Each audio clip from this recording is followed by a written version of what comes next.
ਪਿਆਰੇ ਵਿਦਿਆਰਥੀਓ, ਅੱਜ ਅਸੀਂ 9ਵੀਂ ਜਮਾਤ ਦਾ ਨਾਗਰਿਕ ਸ਼ਾਸਤਰ ਦਾ ਪਾਠ ਨੰਬਰ 9 ਵਰਤਮਾਨ ਲੋਕਤੰਤਰ ਦਾ ਇਤਿਹਾਸ, ਵਿਕਾਸ ਅਤੇ ਵਿਸਥਾਰ, ਇਸ ਦਾ ਅਭਿਆਸ ਭਾਵ ਇਸ ਦੀ ਐਕਸਰਸਾਈਜ਼ ਕਰਾਂਗੇ।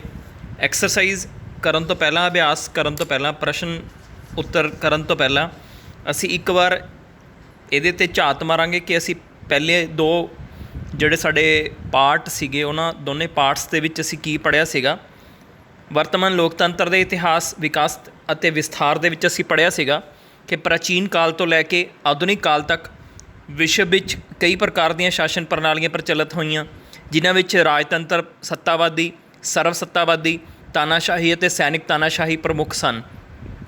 ਪਰੰਤੂ ਅਜੋਕੇ ਯੁੱਗ ਦੇ ਵਿੱਚ, ਜਿਹੜਾ ਹੁਣ ਯੁੱਗ ਚੱਲ ਰਿਹਾ, ਇਸ ਦੇ ਵਿੱਚ ਲੋਕਤੰਤਰ ਦਾ ਇਸ ਨੂੰ ਯੁੱਗ ਮੰਨਿਆ ਜਾਂਦਾ। ਦੁਨੀਆ ਭਰ ਦੇ ਬਹੁਗਿਣਤੀ ਦੇਸ਼ ਜਿਹੜੇ ਹੈਗੇ, ਇਹਨਾਂ ਵਿੱਚ ਲੋਕਤੰਤਰ ਨੂੰ ਇਹਨਾਂ ਨੇ ਅਪਣਾਇਆ। ਲੋਕਤੰਤਰਤਾ ਸ਼ਾਸਨ ਪ੍ਰਣਾਲੀ ਅੱਜ ਦੇ ਯੁੱਗ ਵਿੱਚ ਬਹੁਤ ਹੀ ਹਰਮਨ ਪਿਆਰੀ ਹੋ ਚੁੱਕੀ ਹੈ। ਜਿਨ੍ਹਾਂ ਦੇਸ਼ਾਂ ਵਿੱਚ ਲੋਕਤੰਤਰਤਾ ਨੂੰ ਪੂਰੀ ਤਰ੍ਹਾਂ ਨਹੀਂ ਅਪਣਾਇਆ ਗਿਆ, ਉਹਨਾਂ ਦੇਸ਼ਾਂ ਦੀਆਂ ਸਰਕਾਰਾਂ ਵੀ ਆਪਣੇ ਆਪ ਨੂੰ ਲੋਕਤੰਤਰੀ ਕਹਾਉਣ ਦਾ ਦਾਅਵਾ ਕਰਦੀਆਂ ਹਨ। ਜਿਵੇਂ ਰੂਸ ਅਤੇ ਚੀਨ ਜਿਹੜੇ ਹੈਗੇ ਸਾਮਵਾਦੀ ਦਲ, ਇਹਨਾਂ ਦੇ ਵਿੱਚ ਸਾਮਵਾਦੀ ਦਲ ਦੀ ਤਾਨਾਸ਼ਾਹੀ ਹੈ। ਹਰ 5 ਸਾਲ ਬਾਅਦ ਸਾਮਵਾਦੀ ਦਲ ਦੀ ਹੀ ਸਰਕਾਰ ਬਣਦੀ ਹੈ। ਇਹਨਾਂ ਦੇਸ਼ਾਂ ਵਿੱਚ ਵਿਰੋਧੀ ਪਾਰਟੀ ਦੀ ਹੋਂਦ ਨੂੰ ਸਵੀਕਾਰ ਨਹੀਂ ਕੀਤਾ ਜਾਂਦਾ, ਫਿਰ ਵੀ ਇਹ ਦੇਸ਼ ਲੋਕਤੰਤਰੀ ਕਹਾਉਣ ਦਾ ਦਾਅਵਾ ਕਰਦੇ ਨੇ, ਜਦੋਂ ਕਿ ਵਿਰੋਧੀ ਦਲ ਦਾ ਹੋਣਾ ਲੋਕਤੰਤਰੀ ਸ਼ਾਸਨ ਪ੍ਰਣਾਲੀ ਦਾ ਮੁੱਖ ਜਿਹੜਾ ਹੈਗਾ ਲੱਛਣ ਹੈ। ਦੂਜੇ ਮਹਾਂਯੁੱਧ ਤੋਂ ਬਾਅਦ ਆਜ਼ਾਦ ਹੋਏ ਏਸ਼ੀਆ ਅਤੇ ਅਫਰੀਕਾ ਦੇ ਦੇਸ਼ਾਂ ਨੇ ਲੋਕਤੰਤਰੀ ਪ੍ਰਣਾਲੀ ਨੂੰ ਅਪਣਾਇਆ ਸੀਗਾ। ਅਮਰੀਕਨ ਲੋਕਤੰਤਰ ਨੂੰ ਹੋਰ ਸਾਰੀਆਂ ਸ਼ਾਸਨ ਪ੍ਰਣਾਲੀਆਂ ਜਿਵੇਂ ਕਿ ਕਮਿਊਨਿਜ਼ਮ ਸੀਗਾ, ਫਾਸੀਵਾਦ ਸੀਗੇ, ਸੱਤਾਵਾਦੀ ਸੀਗੇ ਅਤੇ ਤਾਨਾਸ਼ਾਹੀ ਤੋਂ ਉੱਤਮ ਮੰਨਦੇ ਸਨ। ਅਸੀਂ ਲੋਕਤੰਤਰ ਦੇ ਇਤਿਹਾਸ 'ਚ ਪੜ੍ਹਿਆ ਸੀਗਾ ਕਿ ਯੂਨਾਨ ਅਤੇ ਰੋਮਨ ਦਾ ਪ੍ਰਾਚੀਨ ਕਾਲ ਜਿਹੜਾ ਵਿਸ਼ਵ ਦੇ ਵਿੱਚ ਲੋਕਤੰਤਰ ਦਾ ਆਰੰਭ ਯੂਨਾਨ ਅਤੇ ਰੋਮਨ ਗਣਰਾਜਾਂ ਤੋਂ ਹੋਇਆ ਸੀ। ਪ੍ਰਾਚੀਨ ਯੂਨਾਨ ਦੇ ਨਗਰ ਰਾਜਾਂ ਵਿੱਚ ਸਿੱਧਾ ਜਾਂ ਪ੍ਰਤੱਖ ਲੋਕਤੰਤਰ ਪ੍ਰਚਲਿਤ ਸੀ। ਇਹਨਾਂ ਰਾਜਾਂ ਦੀ ਆਬਾਦੀ ਬਹੁਤ ਘੱਟ ਹੁੰਦੀ ਸੀ। ਰਾਜ ਦੇ ਨਾਗਰਿਕ ਸਿੱਧੇ ਤੌਰ 'ਤੇ ਪ੍ਰਸ਼ਾਸਨਿਕ ਨੀਤੀਗਤ ਫੈਸਲੇ ਲੈਂਦੇ ਸਨ। ਆਪਣੇ ਰਾਜ ਦੀਆਂ ਜਿਹੜੀਆਂ ਸਮਾਜਿਕ ਅਤੇ ਆਰਥਿਕ ਰਾਜਨੀਤਿਕ ਸਮੱਸਿਆਵਾਂ ਹੱਲ ਕਰਨ ਲਈ ਹਰੇਕ ਨਾਗਰਿਕ ਜਿਹੜਾ ਹੈਗਾ ਉਹਨੂੰ ਕਾਨੂੰਨ ਬਣਾਉਣ, ਸਰਵਜਨਕ ਨੀਤੀਆਂ ਦਾ ਨਿਰਣਾ ਕਰਨ, ਰਾਜ ਦਾ ਵਾਰਸ਼ਿਕ ਬਜਟ ਪਾਸ ਕਰਨ ਦੇ ਵਿੱਚ ਸਿੱਧੇ ਤੌਰ 'ਤੇ ਭਾਗ ਉਹ ਜਿਹੜਾ ਨਾਗਰਿਕ ਸੀਗਾ ਲੈ ਸਕਦਾ ਸੀ। ਪਰ ਇਹ ਲੋਕਤੰਤਰ ਸੀਮਿਤ ਲੋਕਤੰਤਰ ਸੀ, ਕਿਉਂਕਿ ਇਹਨਾਂ ਨਗਰ ਰਾਜਾਂ ਵਿੱਚ ਸਮਾਜ ਦਾ ਇੱਕ ਬਹੁਤ ਵੱਡਾ ਭਾਗ ਜਿਹੜਾ ਸੀਗਾ ਉਹ ਗੁਲਾਮਾਂ ਦਾ ਸੀ। ਜਿਹੜੇ ਗੁਲਾਮ ਸੀ, ਇਹਨਾਂ ਨੂੰ ਪ੍ਰਸ਼ਾਸਨ ਦੇ ਕੰਮਾਂ ਦੇ ਵਿੱਚ ਭਾਗ ਇਹਨਾਂ ਨੂੰ ਨਹੀਂ ਲੈਣ ਦਿੱਤਾ ਜਾਂਦਾ ਸੀਗਾ।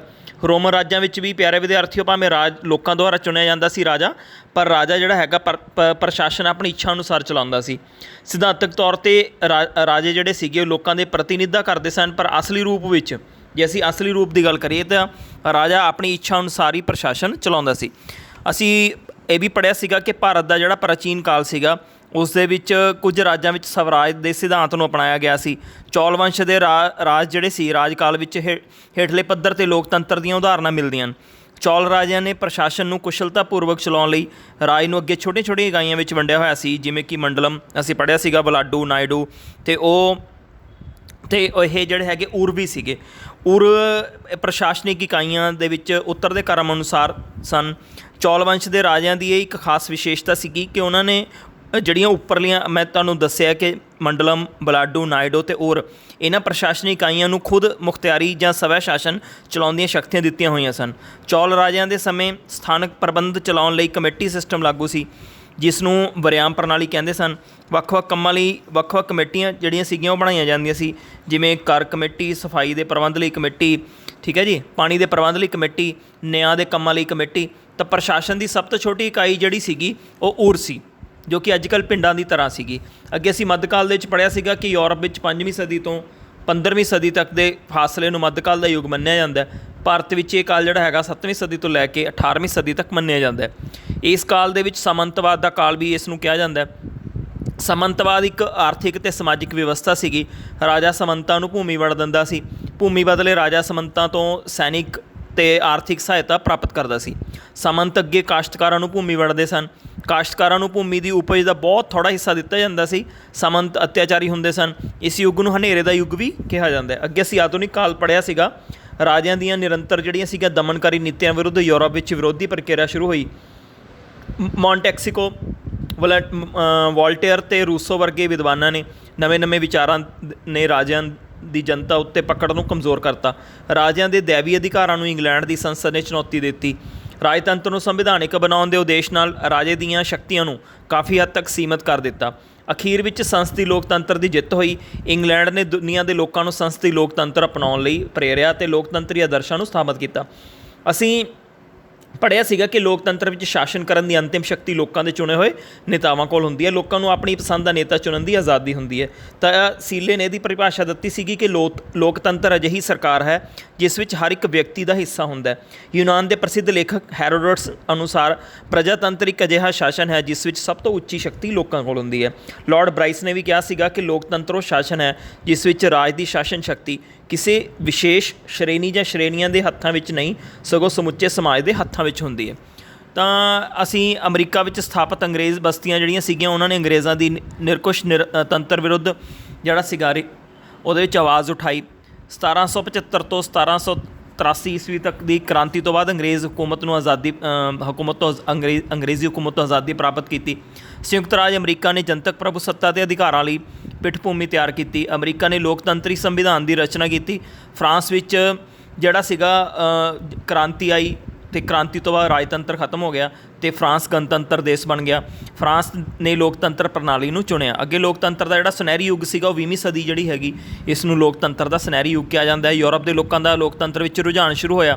ਬ੍ਰਿਟਿਸ਼ ਅਤੇ ਅਮਰੀਕਾ ਨੇ ਕਿਹਾ ਕਿ ਪਹਿਲੇ ਮਹਾਂਯੁੱਧ ਤੋਂ ਲੋਕਤੰਤਰ ਦੀ ਸੁਰੱਖਿਆ ਅਤੇ ਆਤਮ ਨਿਰਣੈ ਦੇ ਸਿਧਾਂਤ ਲਈ ਲੜਿਆ ਗਿਆ। ਪਹਿਲੇ ਮਹਾਂਯੁੱਧ ਤੋਂ ਬਾਅਦ ਕਈ ਨਵੇਂ ਦੇਸ਼ ਹੋਂਦ ਵਿੱਚ ਆਏ। ਇਹਨਾਂ ਦੇਸ਼ਾਂ ਨੇ ਲੋਕਤੰਤਰ ਪ੍ਰਣਾਲੀ ਅਪਣਾਉਣ ਨੂੰ ਹੀ ਤਰਜੀਹ ਦਿੱਤੀ। ਦੂਜੇ ਮਹਾਂਯੁੱਧ ਤੋਂ ਬਾਅਦ ਏਸ਼ੀਆ ਅਤੇ ਅਫਰੀਕਾ ਮਹਾਂਦੀਪਾਂ ਦੇ ਬਹੁਤ ਸਾਰੇ ਦੇਸ਼ਾਂ ਨੇ ਜਿਹੜੀ ਸੀਗੀ ਆਜ਼ਾਦੀ ਪ੍ਰਾਪਤ ਕੀਤੀ। 1947 ਵਿੱਚ ਭਾਰਤ ਨੂੰ ਪੂਰਨ ਆਜ਼ਾਦੀ ਜਿਹੜੀ ਹੈਗੀ ਪ੍ਰਾਪਤ ਹੋਈ। ਭਾਰਤ 1950 ਵਿੱਚ ਪ੍ਰਭੂਸੱਤਾ ਸੰਪੰਨ ਲੋਕਤੰਤਰੀ ਗਣਰਾਜ ਬਣ ਗਿਆ। ਅਸੀਂ ਇਹ ਵੀ ਪੜ੍ਹਿਆ ਸੀਗਾ ਕਿ ਭਾਰਤ ਵਿੱਚੋਂ ਇੱਕ ਨਵਾਂ ਦੇਸ਼ ਪਾਕਿਸਤਾਨ ਬਣ ਗਿਆ। ਪਾਕਿਸਤਾਨ ਵਿੱਚ ਲੋਕਤੰਤਰ ਦਾ ਜਿਹੜਾ ਹੈਗਾ ਪ੍ਰਚਲਨ ਲਗਾਤਾਰ ਨਹੀਂ ਹੋ ਸਕਿਆ। ਇੱਥੇ ਅਕਸਰ ਸੱਤਾ ਫੌਜੀ ਜਰਨੈਲਾਂ ਦੇ ਹੱਥਾਂ ਵਿੱਚ ਰਹੀ। ਜਿਵੇਂ ਕਿ 1958 ਤੋਂ 1968 ਤੱਕ ਜਿਹੜਾ ਸੀਗਾ ਜਨਰਲ ਅਯੂਬ ਖਾਨ ਨੇ ਸੈਨਿਕ ਤਾਨਾਸ਼ਾਹੀ ਸਥਾਪਿਤ ਕੀਤੀ। ਇਸੇ ਤਰ੍ਹਾਂ 1999 ਵਿੱਚ ਜਨਰਲ ਪਰਵੇਜ਼ ਮੁਸ਼ੱਰਫ ਨੇ ਚੁਣੀ ਹੋਈ ਸਰਕਾਰ ਦਾ ਤਖਤਾ ਪਲਟ ਦਿੱਤਾ ਅਤੇ ਦੇਸ਼ ਦੇ ਸ਼ਾਸਨ ਦੀ ਵਾਗਡੋਰ ਆਪਣੇ ਹੱਥਾਂ ਵਿੱਚ ਲੈ ਲਈ। ਇਸ ਤਰ੍ਹਾਂ ਲੋਕਤੰਤਰ ਦੇ ਵਿਕਾਸ ਦੀ ਅਸੀਂ ਗੱਲ ਕੀਤੀ ਸੀਗੀ ਕਿ ਇਹਦੇ ਵੱਧਦੇ ਕਦਮ ਲੋਕਤੰਤਰ ਦਾ ਇਤਿਹਾਸ ਦੇ ਮੁੱਢਲੀ ਜਾਣਕਾਰੀ ਕਰਨ ਤੋਂ ਅਸੀਂ ਪ੍ਰਾਪਤ ਕਰ ਲਈ ਸੀਗੀ ਅਤੇ ਅਸੀਂ ਮਤਲਬ ਇਹ ਵੀ ਜਾਣਿਆ ਸੀਗਾ ਕਿ ਲੋਕਤੰਤਰ ਦਾ ਵਿਕਾਸ ਅਤੇ ਵਿਸਥਾਰ ਦੀ ਦਿਸ਼ਾ ਜਿਹੜੀ ਹੈਗੀ ਉਹ ਕਿੱਦਾਂ ਦੀ ਰਹੀ। ਇਹਦੇ 'ਚ ਰੁਕਾਵਟਾਂ ਵੀ ਆਈਆਂ। ਲੋਕਤੰਤਰ ਦੇ ਵਿਕਾਸ ਅਤੇ ਵਿਸਥਾਰ ਨੂੰ ਸਾਨੇ ਵਿਸ਼ਵ ਯੁੱਧ ਦੇ ਦੌਰਾਨ ਵੀ ਦੇਖਿਆ। ਅਤੇ ਇੱਦਾਂ ਅੱਗੇ ਗੱਲ ਕਰੀ ਸੀ ਅਸੀਂ ਚਿਲੀ ਦੀ। ਪਿਨੋਸ਼ ਦੀ ਜਿਹੜੀ ਸੈਨਿਕ ਤਾਨਾਸ਼ਾਹੀ ਸੀ ਉਸਦਾ 1988 ਵਿੱਚ ਅੰਤ ਹੋਇਆ ਅਤੇ ਉਸਨੇ ਜਨਮਤ ਸੰਗ੍ਰਹਿ ਕਰਵਾਉਣ ਦਾ ਨਿਸ਼ਚਾ ਕੀਤਾ। ਪਿਨੋਸ਼ ਨੂੰ ਭਰੋਸਾ ਸੀਗਾ ਕਿ ਜਨਤਾ ਉਸ ਨੂੰ ਸੱਤਾ 'ਤੇ ਕਾਬਜ਼ ਰਹਿਣ ਲਈ ਕਹੇਗੀ, ਪਰ ਜਨਤਾ ਆਪਣੀਆਂ ਲੋਕਤੰਤਰੀ ਪਰੰਪਰਾਵਾਂ ਨੂੰ ਨਹੀਂ ਭੁੱਲੀ। ਇਸ ਲਈ ਜਨਮਤ ਸੰਗ੍ਰਹਿ ਪਿਨੋਸ਼ ਦੇ ਵਿਰੁੱਧ ਸਾਬਤ ਹੋਇਆ। ਪਿਨੋਸ਼ ਨੂੰ ਸੈਨਿਕ ਤਾਨਾਸ਼ਾਹ ਵਜੋਂ ਗੱਦੀ ਛੱਡਣ ਲਈ ਮਜਬੂਰ ਕਰ ਦਿੱਤਾ ਗਿਆ। ਉਦੋਂ ਤੋਂ ਲੈ ਕੇ ਚਿਲੀ ਵਿੱਚ 4 ਵਾਰ ਚੋਣਾਂ ਹੋ ਚੁੱਕੀਆਂ ਸਨ ਜਿਨ੍ਹਾਂ ਵਿੱਚ ਵੱਖ-ਵੱਖ ਰਾਜਨੀਤਿਕ ਦਲਾਂ ਨੇ ਭਾਗ ਲਿਆ ਸੀਗਾ। ਹੌਲੀ ਹੌਲੀ ਚਿਲੀ ਵਿੱਚ ਸੈਨਿਕ ਸ਼ਾਸਨ ਖਤਮ ਹੋਇਆ। ਲੋਕਾਂ ਨੂੰ ਰਾਜਨੀਤਿਕ ਆਜ਼ਾਦੀ ਜਿਹੜੀ ਹੈਗੀ ਹੈ ਪ੍ਰਾਪਤ ਹੋਈ। ਇੱਦਾਂ ਹੀ ਪੋਲੈਂਡ ਜਿਹੜਾ ਹੈਗਾ, ਪੋਲੈਂਡ ਦੇ ਵਿੱਚ ਵੀ ਅਸੀਂ ਮਤਲਬ ਦੇਖਿਆ ਕਿ ਪੋਲੈਂਡ ਦੇ ਵਿੱਚ ਵੀ ਜਿਹੜਾ ਹੈਗਾ ਉਹਨਾਂ ਨੇ ਪੋਲੈਂਡ ਦੇ ਵਿੱਚ ਵੀ ਲੋਕਤੰਤਰ ਨੂੰ ਅਪਣਾ ਲਿਆ ਗਿਆ। ਇਸ ਤੋਂ ਇਲਾਵਾ ਸੰਖੇਪ ਰੂਪ ਵਿੱਚ ਜਿਹੜਾ ਅਸੀਂ ਪੜ੍ਹਿਆ ਸੀਗਾ ਕਿ ਪਿਛਲੇ 2 ਸਾਲਾਂ ਦੌਰਾਨ ਦੁਨੀਆ ਵਿੱਚ ਹੋਏ ਲੋਕਤੰਤਰ ਦੇ ਵਿਸਥਾਰ ਬਾਰੇ ਜਾਣਕਾਰੀ ਅਸੀਂ ਲਈ ਸੀ। ਪਾਠ ਦੇ ਸ਼ੁਰੂ ਦੇ ਵਿੱਚ ਵੀ ਅਸੀਂ ਗੱਲ ਕੀਤੀ ਹੈ। ਤਾਂ ਅੱਗੇ ਬਸਤੀਵਾਦ ਦਾ ਖਾਤਮਾ ਜਿਹੜਾ ਹੈਗਾ ਅਫਰੀਕਾ ਅਤੇ ਏਸ਼ੀਆ ਦੇਸ਼ਾਂ ਦੇ ਵਿੱਚ ਬਹੁਤ ਲੰਬਾ ਸਮਾਂ ਯੂਰਪੀਅਨ ਕੌਮਾਂ ਦੀ ਬਸਤੀਵਾਦ ਜਿਹੜੇ ਸੀਗੀ ਚੱਲਦੀ ਰਹੀ ਉਹਦਾ ਸ਼ਿਕਾਰ ਰਹੇ। ਯੂਰਪੀਅਨ ਕੌਮਾਂ ਨੇ ਇਹਨਾਂ ਦੇਸ਼ਾਂ ਦੀ ਰਾਜਨੀਤਿਕ, ਆਰਥਿਕ ਅਤੇ ਸਮਾਜਿਕ ਪ੍ਰਣਾਲੀ ਉੱਤੇ ਨਿਯੰਤਰਣ ਕੀਤਾ ਹੋਇਆ ਸੀਗਾ। ਬਸਤੀਵਾਦ ਦੇਸ਼ ਇਹਨਾਂ ਦੇਸ਼ਾਂ ਦੇ ਮਨੁੱਖੀ ਅਤੇ ਭੌਤਿਕ ਸਾਧਨਾਂ ਦਾ ਸ਼ੋਸ਼ਣ ਕਰਦੇ ਸਨ। ਬਸਤੀਵਾਦ ਦੇ ਸ਼ਿਕਾਰ ਦੇਸ਼ਾਂ ਦੇ ਲੋਕਾਂ ਨੂੰ ਆਜ਼ਾਦੀ ਪ੍ਰਾਪਤ ਕਰਨ ਲਈ ਅੰਦੋਲਨ ਕਰਨੇ ਪਏ। ਤਾਂ ਸਾਡਾ ਭਾਰਤ ਜਿਹੜਾ ਸੀਗਾ ਇੱਦਾਂ ਹੀ 15 ਅਗਸਤ 1947 ਨੂੰ ਆਜ਼ਾਦ ਹੋਇਆ। ਬਸਤੀਵਾਦ ਤੋਂ ਆਜ਼ਾਦ ਹੋਏ ਦੇਸ਼ਾਂ ਨੇ ਲੋਕਤੰਤਰੀ ਪ੍ਰਣਾਲੀ ਨੂੰ ਅਪਣਾਉਣ 'ਤੇ ਜ਼ੋਰ ਦਿੱਤਾ। ਇੱਦਾਂ ਹੀ ਭਾਰਤ ਨੇ ਵੀ ਆਜ਼ਾਦੀ ਤੋਂ ਬਾਅਦ ਲੋਕਤੰਤਰੀ ਪ੍ਰਣਾਲੀ ਨੂੰ ਅਪਣਾਇਆ ਜੋ ਕਿ ਹੋਰ ਦੇਸ਼ਾਂ ਦੇ ਲੋਕਤੰਤਰ ਦੇ ਮੁਕਾਬਲੇ ਸਫਲਤਾਪੂਰਵਕ ਚੱਲ ਰਹੀ ਹੈ। ਕਮੀਆਂ ਦੇ ਬਾਵਜੂਦ ਅਸੀਂ ਭਾਰਤ ਵਿੱਚ ਲੋਕਤੰਤਰ ਦੇ ਸਫਲ ਭਵਿੱਖ ਦੀ ਆਸ ਕਰਦੇ ਹਾਂ। 1980 ਤੋਂ ਬਾਅਦ ਲੋਕਤੰਤਰ ਨੂੰ ਇੱਕ ਹੋਰ ਵੱਡਾ ਸਫਲਤਾ ਮਿਲੀ। ਲੈਟਿਨ ਅਮਰੀਕਾ ਦੇ ਬਹੁਤ ਸਾਰੇ ਦੇਸ਼ ਜਿਹੜੇ ਸੀਗੇ ਉਹ ਲੋਕਤੰਤਰ ਦੀ ਉਹਨਾਂ ਦੇ ਵਿੱਚ ਬਹਾਲੀ ਹੋਈ। ਸੋਵੀਅਤ ਸੰਘ ਦੇ ਟੁੱਟਣ ਨਾਲ ਲੋਕਤੰਤਰ ਦੀ ਗਤੀ ਤੇਜ਼ ਹੋਈ। ਜਿਵੇਂ ਅਸੀਂ ਪਹਿਲਾਂ ਪੋਲੈਂਡ ਦੀ ਕਹਾਣੀ ਪੜ੍ਹਿਆ ਗੱਲ ਕੀਤੀ ਹੈ, ਸੋਵੀਅਤ ਸੰਘ ਦੀ ਕੰਟਰੋਲ ਸੀਗਾ ਪੂਰਬੀ ਯੂਰਪ ਵਿੱਚ। ਸੋਵੀਅਤ ਸੰਘ ਨੇ ਕਈ ਕਮਿਊਨਿਸਟ ਦੇਸ਼ਾਂ ਉੱਤੇ ਕਬਜ਼ਾ ਕੀਤਾ ਹੋਇਆ ਸੀਗਾ। ਪੋਲੈਂਡ ਦੇ ਕਈ ਹੋਰ ਦੇਸ਼ਾਂ ਵਿੱਚ ਸੋਵੀਅਤ ਸੰਘ ਦੇ ਕੰਟਰੋਲ ਤੋਂ ਆਜ਼ਾਦ ਹੋ ਗਏ। ਇਸੇ ਤਰ੍ਹਾਂ ਅੱਗੇ ਵੱਧਦਾ ਰਿਹਾ ਇਹ ਕੰਮ। ਇੱਕ ਮਿਆਂਮਾਰ ਦੀ ਅਸੀਂ ਗੱਲ ਕੀਤੀ ਸੀਗੀ ਅਤੇ ਅੰਤਰਰਾਸ਼ਟਰੀ ਪੱਧਰ 'ਤੇ ਲੋਕਤੰਤਰ ਦੀ ਸਥਾਪਨਾ ਜਿਹੜੀ ਸੀਗੀ ਅਸੀਂ ਅੰਤਰਰਾਸ਼ਟਰੀ ਪੱਧਰ 'ਤੇ ਗੱਲ ਕੀਤੀ ਸੀਗੀ ਲੋਕਤੰਤਰ ਦੀ ਸਰਕਾਰ ਕੰਮ ਕਰ ਰਹੀ ਹੈ ਜਾਂ ਨਹੀਂ। ਕਿ ਅਜਿਹੀ ਸਰਕਾਰ ਦਾ ਸਾਰੀ ਦੁਨੀਆ ਦੇ ਦੇਸ਼ਾਂ 'ਤੇ ਕਹਿਣਾ ਮੰਨਦੇ ਹਨ। ਦੁਨੀਆ ਦੇ ਕੁਝ ਅਜਿਹੇ ਸਥਾਨ ਹਨ ਜਿਨ੍ਹਾਂ ਉੱਤੇ ਕਿਸੇ ਵੀ ਦੇਸ਼ ਦਾ ਅਧਿਕਾਰ ਨਹੀਂ। ਅਜਿਹੀਆਂ ਥਾਵਾਂ ਦੇ ਪ੍ਰਬੰਧ ਲਈ ਕਿਹੜੀ ਸਰਕਾਰ ਕਾਨੂੰਨ ਬਣਾਉਂਦੀ ਹੈ? ਕਿ ਜਿਹੀ ਸਰਕਾਰ ਦੀ ਕਾਰਜਸ਼ੀਲਤਾ ਲੋਕਤੰਤਰੀ ਹੈ? ਉਕਤ ਪ੍ਰਸ਼ਨਾਂ ਦੇ ਉੱਤਰ ਦੇਣ ਲਈ ਪਹਿਲਾਂ ਗੱਲ ਤਾਂ ਇਹ ਹੈ ਕਿ ਦੁਨੀਆ ਵਿੱਚ ਕੋਈ ਅਜਿਹੀ ਸਰਕਾਰ ਨਹੀਂ ਜਿਹੜੀ ਕਿ ਸਾਰੇ ਦੇਸ਼ਾਂ ਦੀਆਂ ਸਰਕਾਰਾਂ ਦੇ ਹੁਕਮ ਦੇ ਸਕੇ, ਪਰੰਤੂ ਅੰਤਰਰਾਸ਼ਟਰੀ ਪੱਧਰ 'ਤੇ ਕੁਝ ਅਜਿਹੀਆਂ ਸੰਸਥਾਵਾਂ ਹਨ ਜਿਹੜੀਆਂ ਕਿ ਦੁਨੀਆ ਵਿੱਚ ਸ਼ਾਂਤੀ ਕਾਇਮ ਕਰਨ, ਦੁਨੀਆ ਦੇ ਦੇਸ਼ਾਂ ਦੀ ਸੁਰੱਖਿਆ ਨੂੰ ਨਿਸ਼ਚਿਤ ਕਰਨ, ਗਰੀਬ ਦੇਸ਼ਾਂ ਨੂੰ ਆਰਥਿਕ ਸਹਾਇਤਾ ਦੇਣ, ਦੁਨੀਆ ਵਿੱਚ ਵਾਤਾਵਰਣ ਨੂੰ ਪੈਦਾ ਹੋਏ ਖਤਰੇ ਨੂੰ ਰੋਕਣ, ਅਨਿਆਂਪੂਰਨ ਢੰਗਾਂ ਨਾਲ ਇੱਕ ਦੇਸ਼ 'ਤੇ ਦੂਜੇ ਦੇਸ਼ ਉੱਤੇ ਹਮਲੇ ਨੂੰ ਰੋਕਣ ਅਤੇ ਦੁਨੀਆ ਵਿੱਚ ਸਮਾਜਿਕ ਸਮਾਨਤਾ ਲਿਆਉਣ ਲਈ ਯਤਨਸ਼ੀਲ ਹਨ।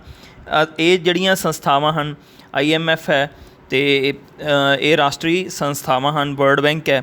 ਤਾਂ ਅਸੀਂ ਮਤਲਬ ਇਹ ਸਾਰਾ ਦਾ ਸਾਰਾ ਜਿਹੜਾ ਹੈਗਾ ਸੰਯੁਕਤ ਰਾਸ਼ਟਰ ਸੰਘ ਦੀ ਸਥਾਪਨਾ ਹੋਈ ਅਤੇ ਇਹ ਅਸੀਂ ਪੜ੍ਹਿਆ ਸੀਗਾ। ਅਤੇ ਬਹੁਤ ਕੰਪਨੀਆਂ ਦੇ ਬਾਰੇ ਵੀ ਥੋੜ੍ਹਾ ਜਿਹਾ ਅਸੀਂ ਵਿਚਾਰ ਕੀਤਾ ਸੀਗਾ ਕਿ ਅਸਿੱਧੇ ਢੰਗ ਨਾਲ ਸਾਮਰਾਜਵਾਦ ਫੈਲਾ ਰਹੀਆਂ ਹਨ।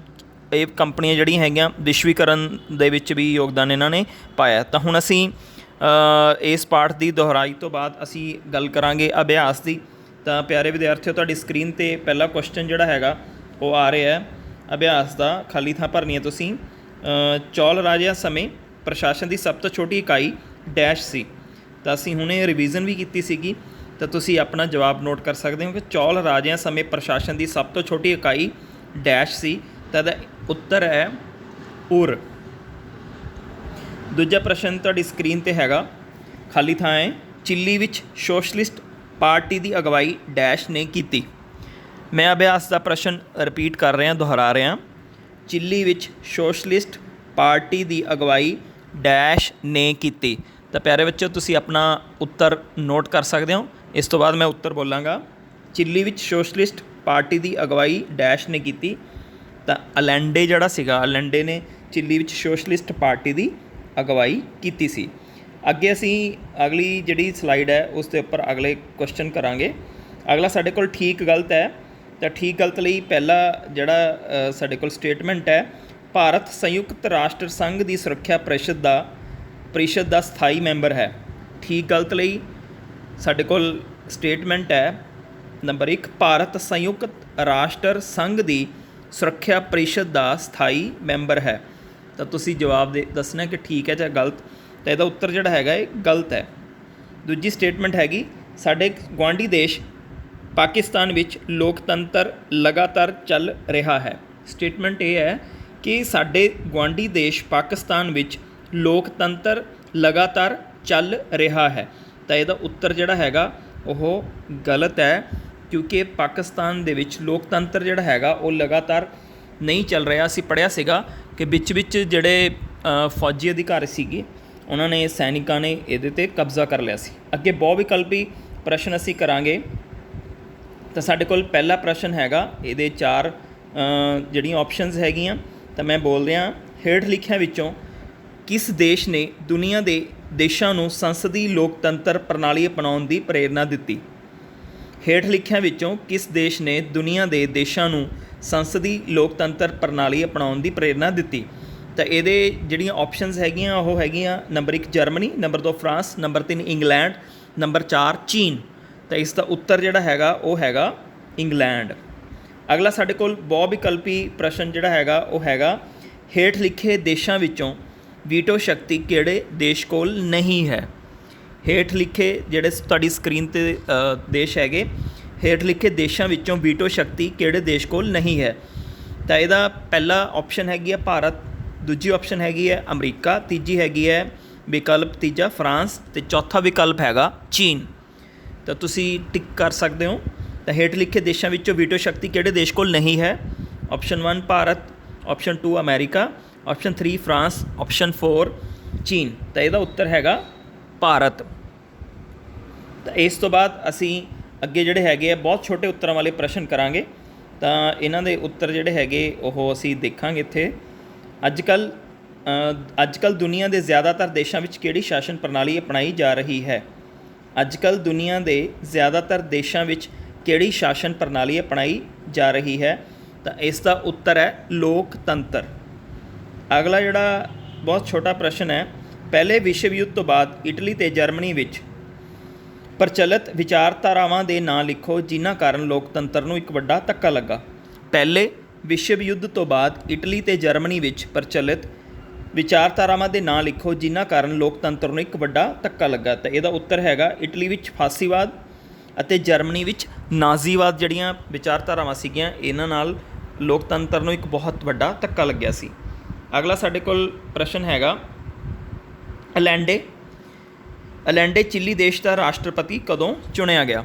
ਤਾਂ ਅਲੈਂਡੇ ਚਿਲੀ ਦੇਸ਼ ਦਾ ਰਾਸ਼ਟਰਪਤੀ ਕਦੋਂ ਚੁਣਿਆ ਗਿਆ? ਮੈਂ ਇੱਕ ਵਾਰ ਫਿਰ ਬੋਲਦਾ, ਅਲੈਂਡੇ ਚਿਲੀ ਦੇਸ਼ ਦਾ ਰਾਸ਼ਟਰਪਤੀ ਕਦੋਂ ਚੁਣਿਆ ਗਿਆ? ਤਾਂ ਇਸ ਦਾ ਉੱਤਰ ਤੁਹਾਨੂੰ ਯਾਦ ਵੀ ਹੋਊਗਾ, ਮੈਂ ਪਹਿਲਾਂ ਵੀ ਰਿਵੀਜ਼ਨ 'ਚ ਬੋਲਿਆ ਸੀਗਾ, 1970 ਈਸਵੀ ਵਿੱਚ। ਅਗਲਾ ਪ੍ਰਸ਼ਨ ਜਿਹੜਾ ਹੈਗਾ ਪ੍ਰਸ਼ਨ ਨੰਬਰ 4, ਚਿਲੀ ਵਿੱਚ ਲੋਕਤੰਤਰ ਦੀ ਮੁੜ ਬਹਾਲੀ ਕਦੋਂ ਹੋਈ? ਚਿਲੀ ਵਿੱਚ ਲੋਕਤੰਤਰ ਦੀ ਮੁੜ ਬਹਾਲੀ ਕਦੋਂ ਹੋਈ? ਤਾਂ ਇਸ ਦਾ ਉੱਤਰ ਸਾਡੇ ਕੋਲ ਹੈਗਾ 1988 ਈਸਵੀ ਵਿੱਚ। ਇਸ ਤੋਂ ਬਾਅਦ ਅਸੀਂ ਅਗਲਾ ਪ੍ਰਸ਼ਨ ਜਿਹੜਾ ਹੈਗਾ ਉਹ ਕਰਾਂਗੇ। ਤਾਂ ਸਾਡੇ ਕੋਲ ਅਗਲਾ ਪ੍ਰਸ਼ਨ ਹੈਗਾ ਪੋਲੈਂਡ ਵਿੱਚ ਲੋਕਤੰਤਰੀ ਅਧਿਕਾਰਾਂ ਦੀ ਮੰਗ ਲਈ ਹੜਤਾਲ ਦੀ ਅਗਵਾਈ ਕਿਸ ਨੇ ਕੀਤੀ? ਪੋਲੈਂਡ ਵਿੱਚ ਲੋਕਤੰਤਰੀ ਅਧਿਕਾਰਾਂ ਦੀ ਮੰਗ ਲਈ ਹੜਤਾਲ ਦੀ ਅਗਵਾਈ ਕਿਸ ਨੇ ਕੀਤੀ? ਤਾਂ ਇਹਦਾ ਉੱਤਰ ਹੈਗਾ ਲੇਕ ਵਲੇਸਾ ਨੇ। ਅਗਲਾ ਪ੍ਰਸ਼ਨ ਨੰਬਰ 6 ਹੈਗਾ ਪੋਲੈਂਡ ਵਿੱਚ ਰਾਸ਼ਟਰਪਤੀ ਦੀ ਪਦਵੀ ਲਈ ਪਹਿਲੀ ਵਾਰ ਚੋਣਾਂ ਕਦੋਂ ਹੋਈਆਂ ਅਤੇ ਰਾਸ਼ਟਰਪਤੀ ਚੁਣਿਆ ਗਿਆ? ਪੋਲੈਂਡ ਵਿੱਚ ਰਾਸ਼ਟਰਪਤੀ ਦੀ ਪਦਵੀ ਲਈ ਪਹਿਲੀ ਵਾਰ ਚੋਣਾਂ ਕਦੋਂ ਹੋਈਆਂ ਅਤੇ ਰਾਸ਼ਟਰਪਤੀ ਚੁਣਿਆ ਗਿਆ? ਤਾਂ ਇਹ ਜਿਹੜਾ ਹੈਗਾ ਅਪ੍ਰੈਲ 1990 ਵਿੱਚ ਲੇਕ ਵਲੇਸਾ ਜਿਹੜਾ ਸੀਗਾ ਇਸ ਨੂੰ ਰਾਸ਼ਟਰਪਤੀ ਚੁਣਿਆ ਗਿਆ ਸੀਗਾ। ਪ੍ਰਸ਼ਨ ਸੀਗਾ ਪੋਲੈਂਡ ਵਿੱਚ ਰਾਸ਼ਟਰਪਤੀ ਦੀ ਪਦਵੀ ਲਈ ਪਹਿਲੀ ਵਾਰ ਚੋਣਾਂ ਕਦੋਂ ਹੋਈਆਂ ਅਤੇ ਰਾਸ਼ਟਰਪਤੀ ਚੁਣਿਆ ਗਿਆ? ਤਾਂ ਅਪ੍ਰੈਲ 1990 ਲੇਕ ਵਲੇਸਾ ਇਹਦਾ ਰਾਸ਼ਟਰਪਤੀ ਸੀਗਾ। ਭਾਰਤ ਵਿੱਚ ਸਰਵ ਵਿਆਪਕ ਬਾਲਗ ਮਤ ਅਧਿਕਾਰ ਕਦੋਂ ਦਿੱਤਾ ਗਿਆ? ਅਗਲਾ ਪ੍ਰਸ਼ਨ ਹੈ ਭਾਰਤ ਵਿੱਚ ਸਰਵ ਵਿਆਪਕ ਬਾਲਗ ਮਤ ਅਧਿਕਾਰ ਕਦੋਂ ਦਿੱਤਾ ਗਿਆ? ਤਾਂ ਇਸ ਦਾ ਉੱਤਰ ਹੈ 1950 ਈਸਵੀ ਵਿੱਚ। ਅਗਲਾ ਪ੍ਰਸ਼ਨ ਜਿਹੜਾ ਹੈਗਾ ਕਿਹੜੇ ਦੋ ਵੱਡੇ ਮਹਾਂਦੀਪ ਬਸਤੀਵਾਦ ਦਾ ਸ਼ਿਕਾਰ ਰਹੇ? ਕਿਹੜੇ ਦੋ ਵੱਡੇ ਮਹਾਂਦੀਪ ਬਸਤੀਵਾਦ ਦਾ ਸ਼ਿਕਾਰ ਰਹੇ? ਤਾਂ ਇਸ ਦਾ ਉੱਤਰ ਹੈ ਅਫਰੀਕਾ ਅਤੇ ਏਸ਼ੀਆ। ਅੱਗੇ ਅਸੀਂ ਅਗਲਾ ਪ੍ਰਸ਼ਨ ਕਰਾਂਗੇ ਦੋ ਅੰਤਰਰਾਸ਼ਟਰੀ ਸੰਸਥਾਵਾਂ ਦੇ ਨਾਂ ਦੱਸੋ। ਤਾਂ ਤੁਸੀਂ ਦੇਖ ਸਕਦੇ ਹੋ ਕਿ ਉੱਤਰ ਜਿਹੜਾ ਹੈਗਾ ਨਾਲ ਹੀ ਹੈ। ਦੋ ਅੰਤਰਰਾਸ਼ਟਰੀ ਸੰਸਥਾਵਾਂ ਦੇ ਨਾਂ ਦੱਸੋ। ਅੰਤਰਰਾਸ਼ਟਰੀ ਮੁਦਰਾ ਕੋਸ਼ ਅਤੇ ਵਿਸ਼ਵ ਬੈਂਕ। ਅੰਤਰਰਾਸ਼ਟਰੀ ਮੁਦਰਾ ਕੋਸ਼ ਅਤੇ ਵਿਸ਼ਵ ਬੈਂਕ। ਅਗਲਾ ਪ੍ਰਸ਼ਨ ਸੀਗਾ ਅੰਤਰਰਾਸ਼ਟਰੀ ਮੁਦਰਾ ਕੋਸ਼ ਸੰਸਥਾ ਕੀ ਕੰਮ ਕਰਦੀ ਹੈ? ਅੰਤਰਰਾਸ਼ਟਰੀ ਮੁਦਰਾ ਕੋਸ਼ ਸੰਸਥਾ ਕੀ ਕੰਮ ਕਰਦੀ ਹੈ? ਇਹਦਾ ਉੱਤਰ ਹੈ ਇਹ ਸੰਸਥਾ ਵਿਸ਼ਵ ਦੇ ਰਾਸ਼ਟਰਾਂ ਨੂੰ ਕਰਜ਼ਾ ਦਿੰਦੀ ਹੈ। ਅੱਗੇ ਸਾਡੇ ਕੋਲ ਪ੍ਰਸ਼ਨ ਹੈ ਸੰਯੁਕਤ ਰਾਸ਼ਟਰ ਸੰਘ ਵਿੱਚ ਕਿੰਨੇ ਦੇਸ਼ ਮੈਂਬਰ ਹਨ? ਸੰਯੁਕਤ ਰਾਸ਼ਟਰ ਸੰਘ ਵਿੱਚ ਕਿੰਨੇ ਦੇਸ਼ ਮੈਂਬਰ ਹਨ? ਤਾਂ 193 ਦੇਸ਼ ਅਸੀਂ ਪੜ੍ਹਿਆ ਸੀਗਾ। ਸੰਯੁਕਤ ਰਾਸ਼ਟਰ ਸੰਘ ਵਿੱਚ 193 ਦੇਸ਼ ਮੈਂਬਰ ਹਨ। ਅੱਗੇ ਹੈਗਾ ਸਾਡੇ ਕੋਲ ਦੁਨੀਆ ਭਰ ਵਿੱਚ ਪ੍ਰਚਲਿਤ ਸ਼ਾਸਨ ਪ੍ਰਣਾਲੀਆਂ ਦੇ ਨਾਂ ਦੱਸੋ। ਦੁਨੀਆ ਭਰ ਵਿੱਚ ਪ੍ਰਚਲਿਤ ਸ਼ਾਸਨ ਪ੍ਰਣਾਲੀਆਂ ਦੇ ਨਾਂ ਦੱਸੋ। ਤਾਂ ਇਹ ਹੈਗੀਆਂ ਰਾਜਤੰਤਰ, ਸੱਤਾਵਾਦੀ ਤਾਨਾਸ਼ਾਹੀ ਅਤੇ ਸੈਨਿਕ ਤਾਨਾਸ਼ਾਹੀ ਪ੍ਰਚਲਿਤ ਸ਼ਾਸਨ ਪ੍ਰਣਾਲੀਆਂ। ਇਸ ਤੋਂ ਬਾਅਦ ਜਿਹੜਾ ਸੀਗਾ ਲੋਕਤੰਤਰ ਦਾ ਉਠਾਨ ਹੋਇਆ। ਅੱਗੇ ਅਸੀਂ ਅਗਲਾ ਪ੍ਰਸ਼ਨ ਜਿਹੜਾ ਹੈਗਾ ਉਹ ਕਰਾਂਗੇ ਛੋਟੇ ਉੱਤਰਾਂ ਵਾਲੇ ਪ੍ਰਸ਼ਨ ਹੈਗੇ। ਇਸ ਦੇ ਵਿੱਚ ਸਾਡੇ ਕੋਲ ਸਰਵ ਵਿਆਪਕ ਬਾਲਗ ਮਤ ਅਧਿਕਾਰ ਤੋਂ ਕੀ ਭਾਵ ਹੈ? ਪਹਿਲਾ ਪ੍ਰਸ਼ਨ ਹੈ ਸਾਡੇ ਕੋਲ ਸਰਵ ਵਿਆਪਕ ਬਾਲਗ ਮਤ ਅਧਿਕਾਰ ਤੋਂ ਕੀ ਭਾਵ ਹੈ? ਤੇ ਇਸ ਦਾ ਉੱਤਰ ਹੈ ਕਿ ਸਰਵ ਵਿਆਪਕ ਬਾਲਗ ਮਤ ਅਧਿਕਾਰ ਤੋਂ ਭਾਵ ਇਹ ਹੈ ਕਿ ਨਿਸ਼ਚਿਤ ਕੀਤੀ ਗਈ ਉਮਰ 'ਤੇ ਪਹੁੰਚਣ 'ਤੇ ਹਰੇਕ ਇਸਤਰੀ ਜਾਂ ਪੁਰਸ਼ ਨੂੰ ਬਿਨਾਂ ਕਿਸੇ ਜਾਤੀ, ਧਰਮ, ਲਿੰਗ, ਸੰਪੱਤੀ ਅਤੇ ਨਸਲ ਆਦਿ ਦੇ ਵਿਤਕਰੇ ਤੋਂ ਵੋਟ ਪਾਉਣ ਦਾ ਅਧਿਕਾਰ ਪ੍ਰਾਪਤ ਹੈ। ਭਾਰਤ ਵਿੱਚ ਇਸ ਲਈ ਘੱਟ ਤੋਂ ਘੱਟ ਉਮਰ 18 ਸਾਲ ਨਿਸ਼ਚਿਤ ਕੀਤੀ ਗਈ ਹੈ। ਆਧੁਨਿਕ ਲੋਕਤੰਤਰ ਵਿੱਚ ਬਾਲਗ ਮਤ ਅਧਿਕਾਰ ਦਾ ਮਹੱਤਵ ਬਹੁਤ ਵੱਧ ਗਿਆ ਹੈ। ਤਾਂ ਸਾਡਾ ਪ੍ਰਸ਼ਨ ਸੀਗਾ ਕਿ ਸਰਵ ਵਿਆਪਕ ਬਾਲਗ ਮਤ ਅਧਿਕਾਰ ਤੋਂ ਕੀ ਭਾਵ ਹੈ? ਤਾਂ ਇਸ ਤੋਂ ਭਾਵ ਇਹ ਹੈ ਕਿ ਘੱਟੋ ਘੱਟ ਨਿਸ਼ਚਿਤ ਉਮਰ ਜਿਹੜੀ ਹੈਗੀ ਤੈਅ ਕੀਤੀ ਗਈ ਹੈ। ਭਾਰਤ ਦੇ ਵਿੱਚ 18 ਸਾਲ ਬਗੈਰ ਕਿਸੇ ਭੇਦਭਾਵ ਦੇ, ਧਰਮ ਤੇ, ਜਾਤੀ ਦੇ, ਲਿੰਗ ਤੇ, ਸੰਪੱਤੀ ਦੇ, ਨਸਲ ਦੇ ਕੋਈ ਵੀ ਵਿਅਕਤੀ ਜਿਹੜਾ ਪੁਰਸ਼ ਹੋਵੇ ਭਾਵੇਂ ਇਸਤਰੀ 18 ਸਾਲ ਦੀ ਉਮਰ ਜਿਹੜਾ ਕੰਪਲੀਟ ਕਰ ਜਾਂਦਾ ਹੈ, 18 ਸਾਲ ਦਾ ਹੋ ਜਾਂਦਾ ਤਾਂ ਉਸ ਨੂੰ ਸਰਵ ਵਿਆਪਕ ਬਾਲਗ ਮਤ ਅਧਿਕਾਰ ਜਿਹੜਾ ਹੈਗਾ ਦਿੱਤਾ ਜਾਂਦਾ ਹੈ। ਅੱਗੇ ਸੀਗਾ ਸਾਡੇ ਕੋਲ ਪ੍ਰਸ਼ਨ ਨੰਬਰ 2 ਛੋਟੇ ਉੱਤਰਾਂ ਵਾਲੇ। ਚੌਲ ਵੰਸ਼ ਦੇ ਰਾਜਿਆਂ ਨੇ ਸਥਾਨਕ ਪੱਧਰ 'ਤੇ ਲੋਕਤੰਤਰ 'ਤੇ ਨੋਟ ਲਿਖੋ। ਚੌਲ ਵੰਸ਼ ਦੇ ਰਾਜਿਆਂ ਸਮੇਂ ਸਥਾਨਕ ਪੱਧਰ ਦੇ ਲੋਕਤੰਤਰ 'ਤੇ ਨੋਟ ਲਿਖੋ। ਅਸੀਂ ਪੜ੍ਹਿਆ ਸੀਗਾ। ਇਸ ਦਾ ਉੱਤਰ ਹੈ ਕਿ ਚੌਲ ਸ਼ਾਸਨ ਪ੍ਰਬੰਧ ਦੀ ਸਭ ਤੋਂ ਮਹੱਤਵਪੂਰਨ ਵਿਸ਼ੇਸ਼ਤਾ ਉਹਨਾਂ ਦਾ ਉੱਤਮ ਸਥਾਨਕ ਪ੍ਰਬੰਧ ਸੀ। ਉਹਨਾਂ ਨੇ ਪ੍ਰਸ਼ਾਸਨ ਦੀ ਕੁਸ਼ਲਤਾ ਲਈ ਆਪਣੇ ਰਾਜ ਨੂੰ ਕਈ ਛੋਟੀਆਂ-ਛੋਟੀਆਂ ਇਕਾਈਆਂ ਵਿੱਚ ਵੰਡਿਆ ਹੋਇਆ ਸੀ। ਚੌਲ ਸ਼ਾਸਨ ਪ੍ਰਬੰਧ ਦੀ ਸਭ ਤੋਂ ਮਹੱਤਵਪੂਰਨ ਵਿਸ਼ੇਸ਼ਤਾ ਉਹਨਾਂ ਦਾ ਉੱਤਮ ਸਥਾਨਕ ਪ੍ਰਬੰਧ ਸੀ। ਉਹਨਾਂ ਨੇ ਪ੍ਰਸ਼ਾਸਨ ਦੀ ਕੁਸ਼ਲਤਾ ਲਈ ਆਪਣੇ ਰਾਜ ਨੂੰ ਕਈ ਛੋਟੀਆਂ-ਛੋਟੀਆਂ ਇਕਾਈਆਂ ਵਿੱਚ ਵੰਡਿਆ ਹੋਇਆ ਸੀ। ਇਹਨਾਂ ਵਿੱਚ ਮੰਡਲਮ, ਵਲਨਾਡੂ, ਨਾਇਡੂ ਅਤੇ ਉਰ ਪ੍ਰਮੁੱਖ ਸਨ। ਚੌਲ ਸ਼ਾਸਕਾਂ ਨੇ ਇਹਨਾਂ ਨੂੰ ਖੁਦ ਮੁਖਤਿਆਰੀ ਦੀਆਂ ਸ਼ਕਤੀਆਂ ਦਿੱਤੀਆਂ ਹੋਈਆਂ ਸਨ। ਇਹਨਾਂ ਤੋਂ ਇਲਾਵਾ ਪਿੰਡਾਂ ਦੇ ਪ੍ਰਸ਼ਾਸਨ ਲਈ ਵਿਸ਼ੇਸ਼ ਤੌਰ 'ਤੇ ਕਈ ਕਮੇਟੀਆਂ ਜਿਵੇਂ ਕਿ ਸਫਾਈ ਕਮੇਟੀ, ਪਾਣੀ ਕਮੇਟੀ ਅਤੇ ਨਿਆਂ ਕਮੇਟੀ ਆਦਿ ਦਾ ਗਠਨ ਕੀਤਾ ਹੋਇਆ ਸੀ। ਇਸ ਨੂੰ ਵਰਿਆਮ ਪ੍ਰਣਾਲੀ ਕਿਹਾ ਜਾਂਦਾ ਸੀ। ਪ੍ਰਸ਼ਾਸਨ ਦੀ ਸਭ ਤੋਂ ਛੋਟੀ ਇਕਾਈ ਉਰ ਸੀ। ਇਹ ਪਿੰਡ ਦੀ ਪ੍ਰਧਾਨ ਕਮੇਟੀ ਹੁੰਦੀ ਸੀ। ਅੱਗੇ ਅਗਲਾ ਸਾਡੇ ਕੋਲ ਪ੍ਰਸ਼ਨ ਜਿਹੜਾ ਹੈਗਾ, ਵੀਟੋ ਸ਼ਕਤੀ ਤੋਂ ਕੀ ਭਾਵ ਹੈ? ਸੰਯੁਕਤ ਰਾਸ਼ਟਰ ਸੰਘ ਵਿੱਚ ਵੀਟੋ ਸ਼ਕਤੀ ਕਿਹੜੇ-ਕਿਹੜੇ ਦੇਸ਼ਾਂ ਕੋਲ ਹੈ? ਤਾਂ ਵੀਟੋ ਸ਼ਕਤੀ ਤੋਂ ਭਾਵ ਹੈ ਕਿ ਕਿਸੇ ਫੈਸਲੇ ਨੂੰ ਰੱਦ ਕਰਨ ਦੀ ਸ਼ਕਤੀ। ਵੀਟੋ ਸ਼ਕਤੀ ਤੋਂ ਭਾਵ ਹੈ ਕਿਸੇ ਫੈਸਲੇ ਨੂੰ ਰੱਦ ਕਰਨ ਦੀ ਸ਼ਕਤੀ। ਇਹ ਸ਼ਕਤੀ ਸੰਯੁਕਤ ਰਾਸ਼ਟਰ ਸੰਘ ਦੀ ਸੁਰੱਖਿਆ ਪਰਿਸ਼ਦ ਦੇ 5 ਸਥਾਈ ਮੈਂਬਰ ਦੇਸ਼ਾਂ ਨੂੰ ਪ੍ਰਾਪਤ ਹੈ। ਇਹਨਾਂ ਦੇਸ਼ਾਂ ਦੇ ਨਾਂ ਸੰਯੁਕਤ ਰਾਜ ਅਮਰੀਕਾ, ਇੰਗਲੈਂਡ, ਰੂਸ, ਫਰਾਂਸ ਅਤੇ ਚੀਨ ਹਨ। ਸੁਰੱਖਿਆ ਪਰਿਸ਼ਦ ਦੇ 5 ਸਥਾਈ ਮੈਂਬਰਾਂ ਦੇਸ਼ਾਂ ਨੂੰ ਪ੍ਰਾਪਤ ਹੈ ਵੀਟੋ ਦੀ ਸ਼ਕਤੀ, ਅਤੇ ਇਹਨਾਂ ਦੇਸ਼ਾਂ ਦੇ ਨਾਂ ਸੰਯੁਕਤ ਰਾਜ ਅਮਰੀਕਾ, ਇੰਗਲੈਂਡ, ਰੂਸ, ਫਰਾਂਸ ਅਤੇ ਚੀਨ ਹਨ। ਇਹਨਾਂ ਦੇਸ਼ਾਂ ਵਿੱਚੋਂ ਕੋਈ ਵੀ ਇੱਕ ਸੰਯੁਕਤ ਰਾਸ਼ਟਰ ਸੰਘ ਵੱਲੋਂ ਪਾਸ ਕਿਸੇ ਵੀ ਮਤੇ ਨੂੰ ਆਪਣੀ ਵੀਟੋ ਸ਼ਕਤੀ ਦੁਆਰਾ ਰੱਦ ਵੀ ਕਰ ਸਕਦਾ ਹੈ। ਅਗਲਾ ਪ੍ਰਸ਼ਨ ਹੈ, ਅੰਤਰਰਾਸ਼ਟਰੀ ਸੰਸਥਾਵਾਂ ਦੀ ਕਾਰਜ ਪ੍ਰਣਾਲੀ ਲੋਕਤੰਤਰੀ ਸਿਧਾਂਤਾਂ 'ਤੇ ਖਰੀ ਨਹੀਂ ਉਤਰਦੀ, ਇਸ ਕਥਨ ਦੀ ਵਿਆਖਿਆ ਕਰੋ। ਸੰਯੁਕਤ ਰਾਸ਼ਟਰ ਸੰਘ ਦੀ ਸੁਰੱਖਿਆ ਪਰਿਸ਼ਦ ਦੇ 5 ਸਥਾਈ ਮੈਂਬਰਾਂ ਨੂੰ ਵੀਟੋ ਦੇ ਅਧਿਕਾਰ ਨੂੰ ਕਿਸੇ ਵੀ ਤਰ੍ਹਾਂ ਨਾਲ ਲੋਕਤੰਤਰੀ ਨਹੀਂ ਕਿਹਾ ਜਾ ਸਕਦਾ। ਅੰਤਰਰਾਸ਼ਟਰੀ ਮੁਦਰਾ ਕੋਸ਼ ਦੇ ਮੈਂਬਰਾਂ ਨੂੰ ਬਰਾਬਰੀ ਦਾ ਅਧਿਕਾਰ ਨਹੀਂ ਹੈ। ਇਸ ਦੇ 52% ਵੋਟ ਸ਼ਕਤੀ ਕੇਵਲ 10 ਦੇਸ਼ਾਂ ਕੋਲ ਹੀ ਹੈ, ਬਾਕੀ 178 ਦੇਸ਼ਾਂ ਦੀ ਸ਼ਕਤੀ ਬਹੁਤ ਘੱਟ ਹੈ। ਸੰਸਾਰ ਬੈਂਕ ਦਾ ਪ੍ਰਧਾਨ ਹਮੇਸ਼ਾ ਸੰਯੁਕਤ ਰਾਜ ਅਮਰੀਕਾ ਦੇ ਨਾਗਰਿਕ ਨੂੰ ਹੀ ਬਣਾਇਆ ਜਾਂਦਾ ਹੈ। ਅਮਰੀਕਾ ਦੀ ਦਾਦਾਗਿਰੀ ਅੰਤਰਰਾਸ਼ਟਰੀ ਸੰਸਥਾਵਾਂ ਦੇ ਕੰਮਕਾਜ ਨੂੰ ਪ੍ਰਭਾਵਿਤ ਕਰ ਰਹੀ ਹੈ। ਇਹ ਸੀਗਾ ਸਾਡਾ ਪ੍ਰਸ਼ਨ ਨੰਬਰ 4। ਅੱਗੇ ਅਸੀਂ ਪ੍ਰਸ਼ਨ ਨੰਬਰ 5 ਜਿਹੜਾ ਹੈਗਾ ਕਰਾਂਗੇ। ਚਿਲੀ ਦੇ ਲੋਕਤੰਤਰ ਦੇ ਇਤਿਹਾਸ 'ਤੇ ਨੋਟ ਲਿਖੋ। ਚਿਲੀ ਦੇ ਲੋਕਤੰਤਰ ਦੇ ਇਤਿਹਾਸ 'ਤੇ ਨੋਟ ਲਿਖੋ। ਅਸੀਂ ਨੋਟ ਲਿਖਣਾ ਤਾਂ ਇਸ ਦਾ ਉੱਤਰ ਮੈਂ ਬੋਲਦਾ। 1970 ਈਸਵੀ ਵਿੱਚ ਅਲੈਂਡੇ ਚਿਲੀ ਦਾ ਰਾਸ਼ਟਰਪਤੀ ਬਣਿਆ। ਉਸ ਨੇ ਲੋਕਾਂ ਦੀ ਭਲਾਈ ਦੇ ਅਨੇਕਾਂ ਕੰਮ ਕੀਤੇ। 1970 ਵਿੱਚ ਅਲੈਂਡੇ ਚਿਲੀ ਦਾ ਰਾਸ਼ਟਰਪਤੀ ਬਣਿਆ। ਉਸ ਨੇ ਲੋਕਾਂ ਦੀ ਭਲਾਈ ਦੇ ਅਨੇਕਾਂ ਕੰਮ ਕੀਤੇ। ਗਰੀਬਾਂ ਅਤੇ ਕਿਰਤੀਆਂ ਦੇ ਉਥਾਨ ਅਤੇ ਸਿੱਖਿਆ ਦੇ ਪ੍ਰਸਾਰ ਲਈ ਕਈ ਕਦਮ ਚੁੱਕੇ। ਉਸ ਦੀ ਵੱਧਦੀ ਹੋਈ ਪ੍ਰਸਿੱਧੀ ਕਾਰਨ ਅਮੀਰ, ਜਗੀਰਦਾਰ, ਚਰਚ ਅਤੇ ਕੁਝ ਪਾਰਟੀਆਂ ਉਸ ਦੇ ਵਿਰੁੱਧ ਹੋ ਗਈਆਂ। ਉਸ ਨੂੰ 11 ਸਤੰਬਰ 1973 ਈਸਵੀ ਨੂੰ ਇੱਕ ਸੈਨਿਕ ਹਮਲੇ ਦੇ ਦੌਰਾਨ ਮੌਤ ਦੇ ਘਾਟ ਉਤਾਰ ਦਿੱਤਾ ਗਿਆ। ਇਸ ਕਾਰਨ ਦੇਸ਼ ਦੀ ਸੱਤਾ ਸੈਨਿਕ ਕਮਾਂਡਰ ਪਿਨੋਸ਼ ਦੇ ਹੱਥ ਆ ਗਈ। ਉਸ ਨੇ 17 ਸਾਲਾਂ ਤੱਕ ਇੱਕ ਤਾਨਾਸ਼ਾਹ ਦੇ ਰੂਪ ਵਿੱਚ ਕੰਮ ਕੀਤਾ। ਉਸ ਨੇ ਆਪਣੇ ਸ਼ਾਸਨ ਕਾਲ ਵਿੱਚ ਲੋਕਤੰਤਰ ਦਾ ਗਲਾ ਘੁੱਟ ਦਿੱਤਾ।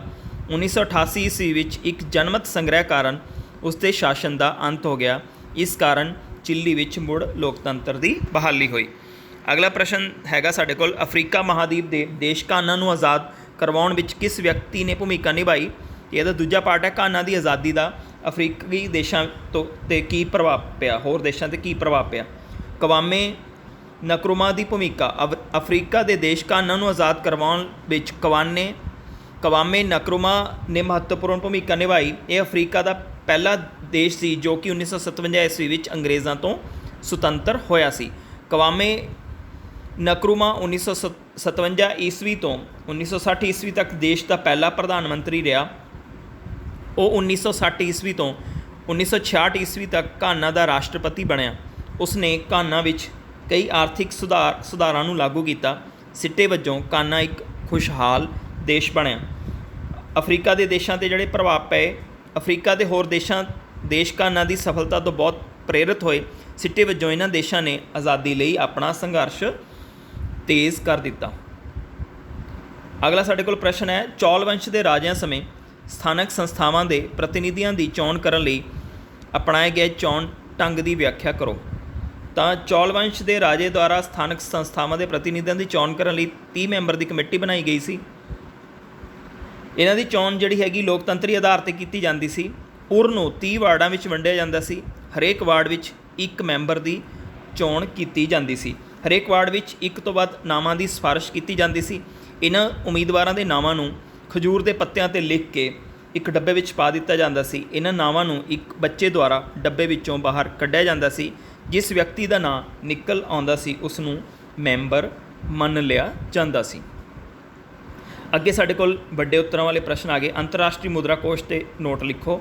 ਤਾਂ ਇਸ ਦਾ ਉੱਤਰ ਅਸੀਂ ਇੱਥੇ ਡਿਸਕਸ ਕਰਾਂਗੇ ਕਿ ਅੰਤਰਰਾਸ਼ਟਰੀ ਮੁਦਰਾ ਕੋਸ਼ ਨੂੰ ਅੰਗਰੇਜ਼ੀ ਭਾਸ਼ਾ ਵਿੱਚ ਇੰਟਰਨੈਸ਼ਨਲ ਮੋਨੀਟਰੀ ਫੰਡ ਜਿਹੜਾ ਹੈਗਾ IMF ਕਿਹਾ ਜਾਂਦਾ ਹੈ। ਇਸ ਦਾ ਪ੍ਰਮੁੱਖ ਜਿਹੜਾ ਹੈਗਾ ਉਹ ਦਫ਼ਤਰ ਵਾਸ਼ਿੰਗਟਨ ਵਿੱਚ ਹੈ। ਇਸ ਦੇ 188 ਦੇਸ਼ ਮੈਂਬਰ ਨੇ। ਇਸ ਦੀ ਸਥਾਪਨਾ 1945 ਈਸਵੀ ਵਿੱਚ ਕੀਤੀ ਗਈ। ਇਹ ਸੰਸਥਾ ਦੁਨੀਆ ਭਰ ਦੇ ਦੇਸ਼ਾਂ ਦੇ ਜਿਹੜਾ ਹੈਗਾ ਉਹਨੂੰ ਕਰਜ਼ੇ ਦੇਣ ਦਾ ਕੰਮ ਕਰਦੀ ਹੈ। ਇਸ ਸੰਸਥਾ ਦਾ ਮੁੱਖ ਉਦੇਸ਼ ਆਪਣੇ ਮੈਂਬਰ ਦੇਸ਼ਾਂ ਦੀ ਆਰਥਿਕ ਵਿਵਸਥਾ ਨੂੰ ਮਜ਼ਬੂਤ ਬਣਾਉਣਾ, ਉਹਨਾਂ ਦੀਆਂ ਸੁੱਖ ਸੁਵਿਧਾਵਾਂ ਅਤੇ ਵਪਾਰ ਨੂੰ ਸਹੀ ਢੰਗ ਨਾਲ ਚਲਾਉਣਾ ਹੈ। ਇਹ ਸੰਸਥਾ ਅੰਤਰਰਾਸ਼ਟਰੀ ਪੱਧਰ 'ਤੇ ਆਰਥਿਕ ਸਥਿਰਤਾ ਲਿਆਉਣ ਵਿੱਚ ਸਹਾਇਕ ਹੁੰਦੀ ਹੈ। ਇਹ ਹੋਰਨਾਂ ਦੇਸ਼ਾਂ ਦੇ ਆਰਥਿਕ ਸਥਿਤੀ ਨੂੰ ਮਜ਼ਬੂਤ ਬਣਾਉਣ ਲਈ ਸਲਾਹ ਦੇਣ ਦੇ ਨਾਲ ਨਾਲ ਪੈਸਿਆਂ ਸੰਬੰਧੀ ਸਹਾਇਤਾ ਪ੍ਰਦਾਨ ਕਰਦੀ ਹੈ ਅਤੇ ਉਹਨਾਂ ਦੇਸ਼ਾਂ ਤੋਂ ਗਰੀਬੀ ਦੂਰ ਕੀਤੇ ਜਾ ਸਕੇ, ਤਾਂ ਕਿ ਉਹਨਾਂ ਦੇਸ਼ਾਂ ਤੋਂ ਗਰੀਬੀ ਦੂਰ ਕੀਤੀ ਜਾ ਸਕੇ। ਇਸ ਸੰਸਥਾ ਨੇ ਦੂਜੇ ਮਹਾਂਯੁੱਧ ਦੇ ਕਾਰਨ ਸੰਬੰਧਿਤ ਦੇਸ਼ਾਂ ਵਿੱਚ ਆਈ ਆਰਥਿਕ ਮੰਦਹਾਲੀ ਸਮੇਂ ਵੀ ਉਹਨਾਂ ਦੀ ਆਰਥਿਕ ਪੱਧਰ 'ਤੇ ਸਹਾਇਤਾ ਅਤੇ ਸ਼ਲਾਘਾਯੋਗ ਯਤਨ ਕੀਤੇ ਸੀ। ਤਾਂ IMF ਜਿਹੜੀ ਹੈਗੀ ਅੰਤਰਰਾਸ਼ਟਰੀ ਮੁਦਰਾ ਕੋਸ਼ ਇੰਟਰਨੈਸ਼ਨਲ ਮੋਨੀਟਰੀ ਫੰਡ ਜਿਹੜਾ ਹੈਗਾ ਇੰਟਰਨੈਸ਼ਨਲ ਪੱਧਰ 'ਤੇ ਅੰਤਰਰਾਸ਼ਟਰੀ ਪੱਧਰ 'ਤੇ ਉਹਨਾਂ ਦੇਸ਼ਾਂ ਦੀ ਸਹਾਇਤਾ ਕਰਦੀ ਹੈ ਅਤੇ ਇਕਨੋਮਿਕ ਜਿਹੜੀ ਹੈਗੀ ਸਟੇਬਿਲਿਟੀ ਲਿਆਉਣ ਦੇ ਵਿੱਚ ਦੇਸ਼ਾਂ ਨੂੰ ਹੈਲਪ ਕਰਦੀ ਹੈ। ਉਹਨਾਂ ਨੂੰ ਮੋਨੀਟਰੀ ਪੈਸੇ ਦੇ ਆਧਾਰ 'ਤੇ ਕਰਜ਼ੇ ਦਿੰਦੀ ਹੈ। ਅੱਗੇ ਸੰਯੁਕਤ ਰਾਸ਼ਟਰ ਸੰਘ 'ਤੇ ਨੋਟ ਜਿਹੜਾ ਹੈਗਾ ਆ ਗਿਆ ਪ੍ਰਸ਼ਨ ਹੈ। ਸੰਯੁਕਤ ਰਾਸ਼ਟਰ ਸੰਘ 'ਤੇ ਨੋਟ ਲਿਖੋ। ਤਾਂ ਇਹਦੀ ਸਥਾਪਨਾ ਜਿਹੜੀ ਹੈਗੀ ਸੰਯੁਕਤ ਰਾਸ਼ਟਰ ਦੀ ਸਥਾਪਨਾ 24 ਅਕਤੂਬਰ ਜਿਹੜੀ ਹੈਗੀ ਹੋਈ ਸੀ 1945 ਨੂੰ, ਅਤੇ ਇਸ ਦਾ ਹੈੱਡਕੁਆਟਰ ਅਮਰੀਕਾ ਦੇ ਸ਼ਹਿਰ ਨਿਊਯਾਰਕ ਨੂੰ ਬਣਾਇਆ ਗਿਆ ਸੀ। ਇਸ ਦੇ ਜਿਹੜੇ 193 ਮੈਂਬਰ ਸੰਯੁਕਤ ਰਾਸ਼ਟਰ ਸੰਘ ਦੀ ਸਥਾਪਨਾ ਸਮੇਂ 51 ਦੇਸ਼ ਇਸ ਦੇ ਮੈਂਬਰ ਸਨ। ਭਾਰਤ ਵੀ ਇਹਨਾਂ ਵਿੱਚੋਂ ਇੱਕ ਸੀ। ਅੱਜ ਕੱਲ੍ਹ 193 ਦੇਸ਼ ਮੈਂਬਰ ਨੇ। ਇਹਦਾ ਉਦੇਸ਼ ਸੀਗਾ ਸੰਯੁਕਤ ਰਾਸ਼ਟਰ ਦੇ ਪ੍ਰਮੁੱਖ ਉਦੇਸ਼ ਇਹ ਨੇ ਕਿ ਅੰਤਰਰਾਸ਼ਟਰੀ ਸ਼ਾਂਤੀ ਅਤੇ ਸੁਰੱਖਿਆ ਨੂੰ ਬਣਾਏ ਰੱਖਣਾ, ਵਿਭਿੰਨ ਦੇਸ਼ਾਂ ਵਿਚਾਲੇ ਮਹੱਤਵਪੂਰਨ ਸੰਬੰਧ ਸਥਾਪਿਤ ਕਰਨਾ, ਆਪਸੀ ਸਹਿਯੋਗ ਦੁਆਰਾ ਅੰਤਰਰਾਸ਼ਟਰੀ ਮਸਲਿਆਂ ਨੂੰ ਹੱਲ ਕਰਨਾ, ਅੰਤਰਰਾਸ਼ਟਰੀ ਆਰਥਿਕ, ਸਮਾਜਿਕ ਅਤੇ ਸੰਸਕ੍ਰਿਤਿਕ ਸਮੱਸਿਆਵਾਂ ਨੂੰ ਆਪਣੇ ਆਪਸੀ ਸਹਿਯੋਗ ਦੁਆਰਾ ਹੱਲ ਕਰਨਾ। ਅਤੇ ਇਹਦੇ ਪ੍ਰਿੰਸੀਪਲ ਹੈਗੇ ਸੰਯੁਕਤ ਰਾਸ਼ਟਰ ਸੰਘ ਦੇ ਮੁੱਖ ਸਿਧਾਂਤ ਹਨ। ਸਾਰੇ ਮੈਂਬਰ ਦੇਸ਼ ਇਸ ਦੇ ਦੂਸਰੇ ਦੀ ਪ੍ਰਭੂਸੱਤਾ ਦਾ ਸਨਮਾਨ ਕਰਦੇ ਨੇ। ਸਾਰੇ ਦੇਸ਼ ਸੰਯੁਕਤ ਰਾਸ਼ਟਰ ਸੰਘ ਦੇ ਚਾਰਟਰ ਦਾ ਪਾਲਣ ਕਰਨਗੇ।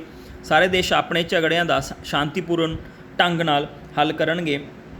ਸਾਰੇ ਦੇਸ਼ ਅੰਤਰਰਾਸ਼ਟਰੀ ਸ਼ਾਂਤੀ ਬਣਾਏ ਰੱਖਣਗੇ। ਤਾਂ ਇਸ ਤੋਂ ਬਾਅਦ ਸਾਡੇ ਕੋਲ ਹੈਗਾ ਪ੍ਰਸ਼ਨ, ਯੂਨਾਨ ਦੇ ਅਤੇ ਰੋਮ ਵਿੱਚ ਪ੍ਰਾਚੀਨ ਕਾਲ ਵਿੱਚ ਲੋਕਤੰਤਰ ਦੇ ਵਿਕਾਸ ਦਾ ਸੰਖੇਪ ਵਰਣਨ ਹੈ। ਤਾਂ ਅਸੀਂ ਪੜ੍ਹਿਆ ਸੀਗਾ ਕਿ ਪ੍ਰਾਚੀਨ ਕਾਲ ਵਿੱਚ ਯੂਨਾਨ ਅਤੇ ਰੋਮ ਵਿੱਚ ਸੀਮਿਤ ਲੋਕਤੰਤਰ ਪ੍ਰਚਲਿਤ ਸੀ। ਇਸ ਦਾ ਸੰਖੇਪ ਵੇਰਵਾ ਅਸੀਂ ਇਸ ਤਰ੍ਹਾਂ ਦੇਵਾਂਗੇ ਕਿ ਪ੍ਰਾਚੀਨ ਕਾਲ ਵਿੱਚ ਯੂਨਾਨ ਵਿੱਚ ਪ੍ਰਤੱਖ ਲੋਕਤੰਤਰ ਪ੍ਰਚਲਿਤ ਸੀ। ਇੱਕ ਛੋਟਾ ਜਿਹਾ ਗਣਰਾਜ ਸੀ। ਇਸ ਕਾਰਨ ਇਸ ਦੀ ਵਸੋਂ ਬਹੁਤ ਘੱਟ ਸੀ। ਇਸ ਕਾਰਨ ਇਸ ਗਣਰਾਜ ਦੇ ਲੋਕ ਸਿੱਧੇ ਪ੍ਰਸ਼ਾਸਨਿਕ ਕਾਰਜਾਂ ਵਿੱਚ ਹਿੱਸਾ ਲੈਂਦੇ ਸਨ।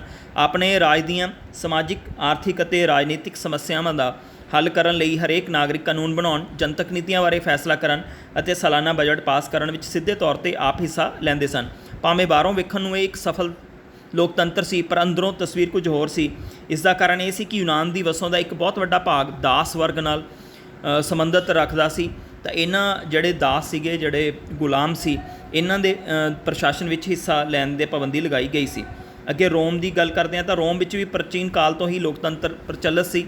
ਰੋਮ ਵਿੱਚ ਗਣਤੰਤਰ ਦੀ ਸਥਾਪਨਾ 509 ਈਸਵੀ ਪੂਰਵ ਹੋਈ ਸੀ ਅਤੇ ਇਹ 27 ਈਸਵੀ ਪੂਰਵ ਤੱਕ ਚੱਲੀ। ਇਸ ਕਾਲ ਦੇ ਦੌਰਾਨ ਲੋਕ ਸਿੱਧੇ ਤੌਰ 'ਤੇ ਪ੍ਰਸ਼ਾਸਨ ਵਿੱਚ ਹਿੱਸਾ ਲੈਂਦੇ ਸਨ ਅਤੇ ਆਪਣੇ ਰਾਜ ਨਾਲ ਸੰਬੰਧਿਤ ਸਮੱਸਿਆਵਾਂ ਦਾ ਹੱਲ ਲਈ ਨੀਤੀਆਂ ਬਣਾਉਂਦੇ ਸਨ। ਪਰ ਯੂਨਾਨ ਵਾਂਗ ਰੋਮ ਦਾ ਲੋਕਤੰਤਰ ਵੀ ਸੀਮਿਤ ਸੀ। ਇੱਥੇ ਦਾਸਾਂ ਨੂੰ, ਔਰਤਾਂ ਨੂੰ ਅਤੇ ਵਿਦੇਸ਼ੀਆਂ ਨੂੰ ਪ੍ਰਸ਼ਾਸਨ ਵਿੱਚ ਹਿੱਸਾ ਲੈਣ ਦੀ ਇਜਾਜ਼ਤ ਨਹੀਂ ਸੀ।